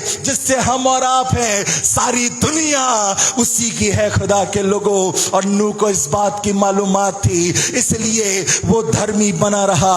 और मैं आपको बताऊं मेरे मित्रों, और क्यों धर्मी बना रहा, क्योंकि उससे मालूम है मेरे मित्रों, जो जिस चीज से हार जाता है वो उसका गुलाम हो जाता है। और बाइबल बताती है मेरे मित्रों, रोमियो की पत्री और उसका 6वां अध्याय और 17वीं 18वीं आयत पढ़ दूं, परंतु परमेश्वर का धन्यवाद हो कि तुम जो पाप के दास थे तो अभी मन से उस उपदेश मानने वाले के हो गए जिसके सांचे में ढाले गए थे, और पाप से छुड़ाए जाकर धर्म के दास हो गए। खुदा के लोगों, उसको मालूम है मुझे धर्म के कामों को करना है, मुझे खुदा के कामों को करना है, मुझे उस बुलाहट को पकड़ करके चलते रहना है। और सबसे अच्छी बात मेरे मित्रों, क्यों नूह के लेखे बाइबल बता बताती है वो धर्मी बना रहा। पढ़ लीजिए मेरे मित्रों, मत्ती रचित सुसमाचार 13वां अध्याय। बात उस समय की है 41वीं आयत से, जब वो राज्य में सब ठोकर के कारणों को और कुकर्म करने वालों को इकट्ठा करेंगे और आग के कुंड में डालेंगे। वहां रोना और दांत का पीसना होगा जब प्रभु का आना होगा। जिन लोगों ने बुराई की है, जिन लोगों ने अधर्म के काम किए हैं, जिन लोगों ने कुकर्म के काम किए हैं, उनको अंधकार में डाल दिया जाएगा, उनको नरक के झील में डाल दिया जाएगा। उनकी जिंदगी समाप्त हो जाएगी, उनकी जिंदगी विलीन हो जाएगी। पर मैं आपको बताऊं, पढ़िए आगे क्या लिखा है 43वीं आयत में। उस समय धर्मी अपने पिता के राज्य में सूर्य की नाई चमकेंगे। खुदा के लोगों, अगर धर्मी हो, याद रखना, दुनिया मिट जाए, लोग समाप्त हो जाए, कोविड लेके चला जाए, पर धर्मी लोग सूर्य के मानंद चमक रहे हैं। नू आज भी चमक रहा है, मेरे पिताजी आज भी चमक रहे हैं, आपके प्रिय जो प्रभु में सोए हैं वो आज भी चमक रहे हैं, क्योंकि हम सब जिस खुदा की इबादत करते हैं वो धर्मी है। और आपको मालूम, धर्मी लोग सूर्य की मानंद चमकेंगे खुदा के लोगों। और मैं आपसे निवेदन करूं, इस वजह से नू जो है धर्म को पकड़ के चल रहा है और बाइबल उसके लेखे बताती है कि वो धर्मी था। और क्या बात आपको मालूम, तीसरी बात, पहली बात विश्वासी था, दूसरी बात धर्मी था, तीसरी बात पढ़िए उत्पत्ति की पुस्तक 6वां अध्याय 9वीं आयत। क्यों परमेश्वर के अनुग्रह की दृष्टि नूह के ऊपर आई? लिखा है वो अपने समय के लोगों में खरा था। दूसरी भाषा में कहें, वो निर्दोष था, वो बेदाग था। रह सकता है कोई, कैसे निपुण रह सकता है कोई, कैसे निरपराध रह सकता है कोई, कैसे ऐसे पाप से अपने आप को बचा के रख सकता है कोई, कैसे अपने आप को निर्दोष रख सकता है। और मैं सोचने लगा, एक सवाल मैं खुदा से पूछने लगा, हर जगह तो ऐसे समय में नूह और उसका परिवार क्यों खराई से बना हुआ है, क्यों उसकी चाल सही है? Why he is blameless, he is walking a walk of blameless। और मैं आपसे बताऊं, खुदा ने मुझसे बातें की। याकूब की पुस्तक उसका 3रा अध्याय, इस आयत को बाइबल में मार्क कर लेना। याकूब की पुस्तक 3रा अध्याय और 2री आयत में आपके लिए पढ़ दूं, लिखा है, इसलिए कि हम सब बहुत बार चूक जाते हैं, पर जो कोई वचन में नहीं चूकता है वही तो सिद्ध मनुष्य है। इसका मतलब क्या मेरे मित्रों? नूह क्यों नहीं चूक रहा है? बाइबल बता रही है सब चूकते हैं, पर वो नहीं चूकता जिसकी नींव परमेश्वर के वचन पर है। नोआ foundation was found on the word of God. His foundation was standing firm on the word of God. उसकी नींव जो थी परमेश्वर का वचन थी, उसकी नींव जो थी परमेश्वर का कलाम था। खुदा के लोगों, अब बीमारी आने दो, मुसीबत आने दो, दुनिया आने हिलने दो, दुनिया को खिलाफत में होने दो, अगर आपके परिवार की चट्टान इस वचन पर बनी हुई है, मैं आपको बताना चाहता हूं, कोई तूफान, कोई दुनियावी तूफान, कोई शैतानी तूफान आपके परिवार को हिला नहीं सकता है, क्योंकि आपकी नींव अगर वचन पर बनी हुई है। एक बच्चे की कहानी मैं जल्दी से बताऊं। एक बच्चा था, उसके मम्मी पापा ने उसे हॉस्टल में भेज दिया पढ़ने के लिए। और जब वो विद्यालय पढ़ने गया, हॉस्टल में रह रहा था, उस जमाने में फोन नहीं था और जल्दी से जल्दी उसका पैसा समाप्त हो गया। मम्मी पापा को खत लिखा, मम्मी पापा बड़ी प्रॉब्लम हो रही है, बड़ी समस्या हो रही है, मेरे सारे पैसे खत्म हो गए हैं, मेरा सारा जो धन था समाप्त हो गया है, प्लीज कुछ पैसे मनी ऑर्डर कर दीजिए। मम्मी पापा ने उल्टी चिट्ठी भेजी, बेटा बाइबल पढ़ो, बेटा बाइबल पढ़ो। बड़े क्रोधित से, गुस्से भरी नजरों से वो खत को देखा। अरे भैया, कैसे मम्मी पापा हैं, बात पैसे की कर रहा हूं, बोल रहे बाइबल पढ़ो, बाइबल पढ़ो। फिर से लिखा, अरे पापा बाइबल रोज पढ़ता हूं, मुझे पैसे भेजिए, मुझे पैसे की आवश्यकता है। मम्मी पापा ने फिर से वो खत को लिखा, उस चिट्ठी को लिखा, बेटा बाइबल पढ़ो, बेटा बाइबल पढ़ो। मित्रों, इसने सोचा अच्छा इतनी बार बोल रहे हैं, चलो देख ही लेते हैं। कभी पढ़ा नहीं था, झूठ बोल रहा था कि रोज पढ़ता हूँ, याद भी नहीं कहाँ रखा है। गया बक्से में से बाइबल निकाला, धूल लगी थी, झाड़ा। और आपको मालूम मेरे मित्रों, उत्पत्ति की पुस्तक पढ़ रहा था, जैसे ही पहला दूसरा पन्ना पलटा, 50 रुपए का नोट मिला। 3-4 4 चैप्टर्स और पढ़े, फिर वहां 100 रुपए का नोट मिला। अच्छा ये बात है, मम्मी पापा बोल रहे थे बाइबल पढ़ो, क्योंकि हर एक समस्याओं का समाधान परमेश्वर के वचन में है। खुदा के लोगों, बहुत अफसोस लगता है, मसीही कहलाते हैं, नाज होता है बच्चों को। मेरे मित्रों, क्या शिक्षा दे रहे हो? बच्चों को बाइबल का कोई ज्ञान नहीं। हम और आप मसीही जो कहलाते हैं, हमें कुछ मालूम ही नहीं है। बाइबल पढ़ना शुरू कर दो खुदा के लोगों। 1 घंटा रोज निकालो, परिवार के साथ बैठो। A family which praise together stage together. अक्सर मेरे पिताजी इस बात को कहते थे, याद रखना जब वचन के बीच बहुत सारे फोन आते मेरे पास, पास्टर अभिषेक आप जवान हो, मेरे बेटे को समझाओ, नशे की राह में चला गया है, गलत राहों में चला गया है, मेरी बेटी को समझाओ, गलत संगति में पड़ गई है। मैं उनसे एक ही बात कहता हूं, मामा पापा अगर बचपन में ये वचन का बीज बोया होता तो ये 8 आंसू रोना नहीं पड़ता।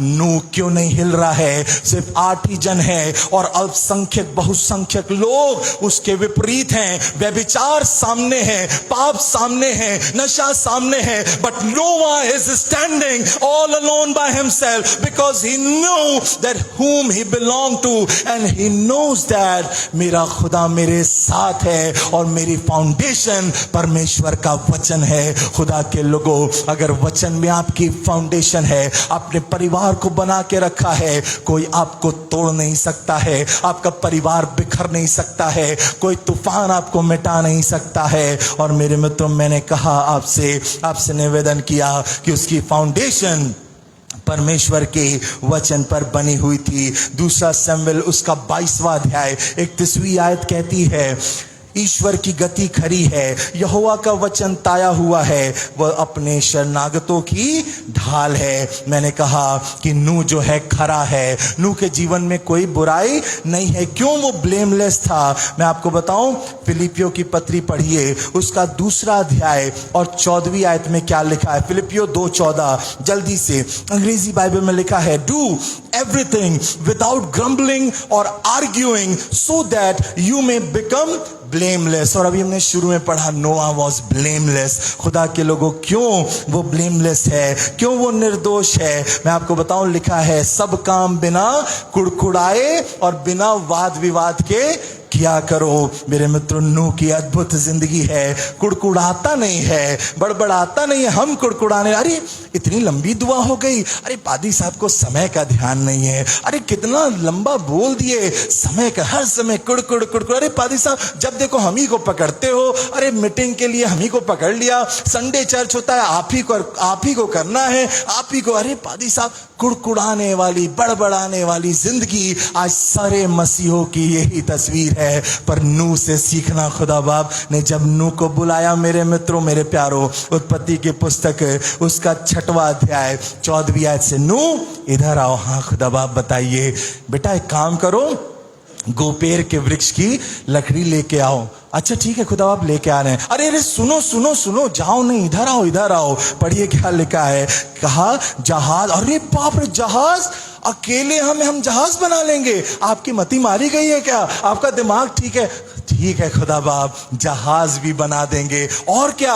अरे जाने लगा, खुदा ने रोका, अरे रुको रुको रुको, उसमें कोठरियां बना रहे। खुदा बाप, जहाज तक ठीक है, कोठरियां भी बनाऊं? मैं ही दिख रहा हूं आपको? अरे 2-4 लोगों को और बोलिए। मेरे मित्रों, कोठरियां भी बनाना। नूह रुको रुको रुको, उसमें राल भी। अरे खुदा बाप, बस भी करो, इंसान हूं, थक जाऊंगा। मेरे मित्रों, लिखा है राल लगाना, लंबाई 300 हाथ, चौड़ाई 50 हाथ, और खिड़की बनाना और ऊंचाई 30 हाथ रखना।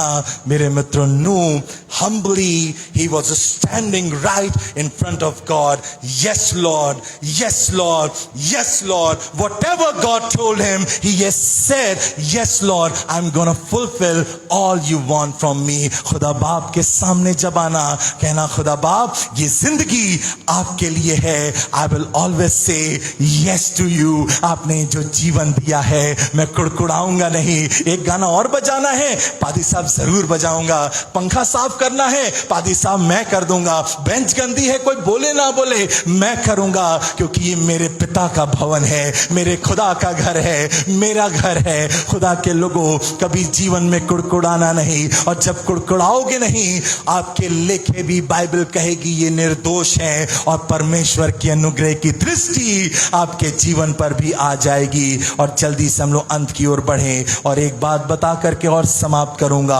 आखिरी बात मेरे मित्रों, क्यों परमेश्वर के अनुग्रह की दृष्टि नूह के ऊपर बनी? आपको मालूम, उत्पत्ति की पुस्तक फिर उसी आयत को पढ़िए, 6वां अध्याय और 9वीं आयत में लिखा है, नूह परमेश्वर ही के साथ साथ चलता रहा। नोआ kept on walking with the Lord. खुदा ने बोला, नूह मैं जल प्रलय से सबको नाश करने वाला हूं, मैं सबको त्राहिमाम कर दूंगा, सारे लोगों को समाप्त कर दूंगा, इंसान को बना करके मैं पछता रहा हूं। नूह कह रहा, खुदा बाप आप बोलते रहो, पहले भी चलता था, अब भी चल रहा हूं और आगे भी चलता रहूंगा। 600 साल, आपको मालूम, नूह दूसरा व्यक्ति हुआ बाइबल में जो परमेश्वर के साथ साथ चलता रहा। क्यों चल